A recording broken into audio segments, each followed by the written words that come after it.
নমস্কার দাদাভাই দিদিভাই, আশা করি আপনারাও ভালো আছেন, আমিও ভালো আছি। আজকে বকুল কিচেনে হবে ইলিশ মাছ। পরশুদিনকে ইলিশ মাছ আমি ভিডিও ছেড়েছি। দিনের বেলা হয়েছে ইলিশ মাছ, পরশুদিন রাতে হয়েছে খাসি। আমি দুটো ভিডিওই ছেড়েছি।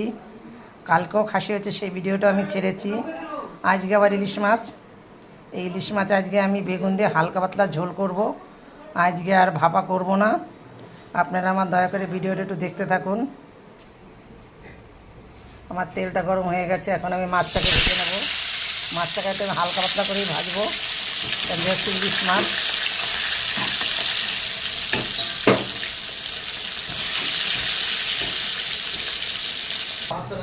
মাছটাকে ভেজে আমি আলুটাকে ভেজে নিয়েছি।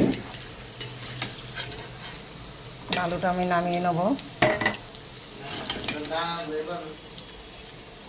টাকা পয়সা তুমি যদি লাগে পুরোটা আমি আজকেই দিয়ে দেবো, তাতে সমস্যা নেই, কিন্তু দামটা ঠিক করে করো। কেন বলো তো, এখন আমি একটা তেলের পর একটা শুকনো লঙ্কা দিয়েছি, এরপর দিয়ে দেবো আমি কালো জিরা।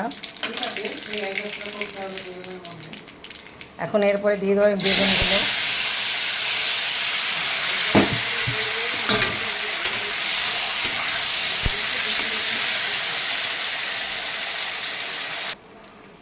আমার বেগুনটাকে আমি ভেজে নিয়েছি তেলের পরে, দেখুন লাল করে বেগুনটাকে ভেজে নিয়েছি। এখন বেগুনটাকে আমি নামিয়ে নেব। বেগুনটাকে আমি পরে দেবো, কারণ একদম গলে যাবে না হলে।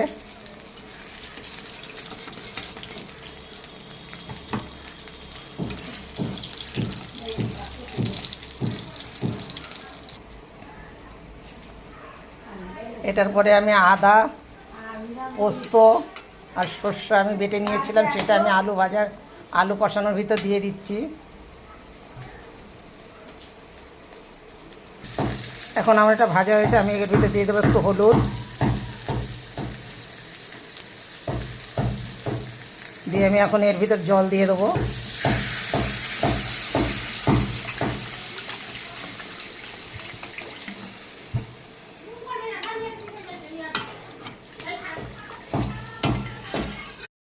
কি করে করবো?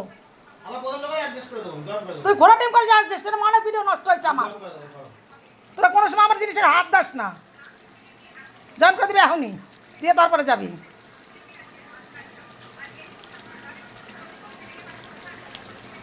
এখন আমার তরকারিটা হয়ে গেছে, আমি এখন একটু গরম মশলা দিয়ে দেবো।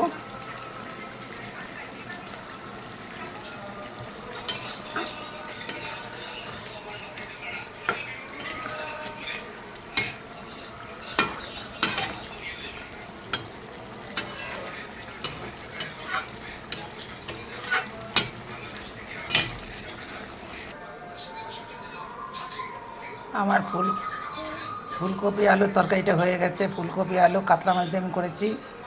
আমার ভিডিওর দেখে একটা লাইক কমেন্ট শেয়ার করে দেবেন, তাতে আমি খুব খুশি হব। আমি এখন নামিয়ে নিয়েছি। কত সুন্দর তরকারি হয়েছে দেখুন। ফুলকপি আলু কাতলা মাছ দিয়ে আমি তরকারিটা করেছি। আমার একটা লাইক কমেন্ট শেয়ার করে দেবেন, তাতে আমি খুব খুশি হব।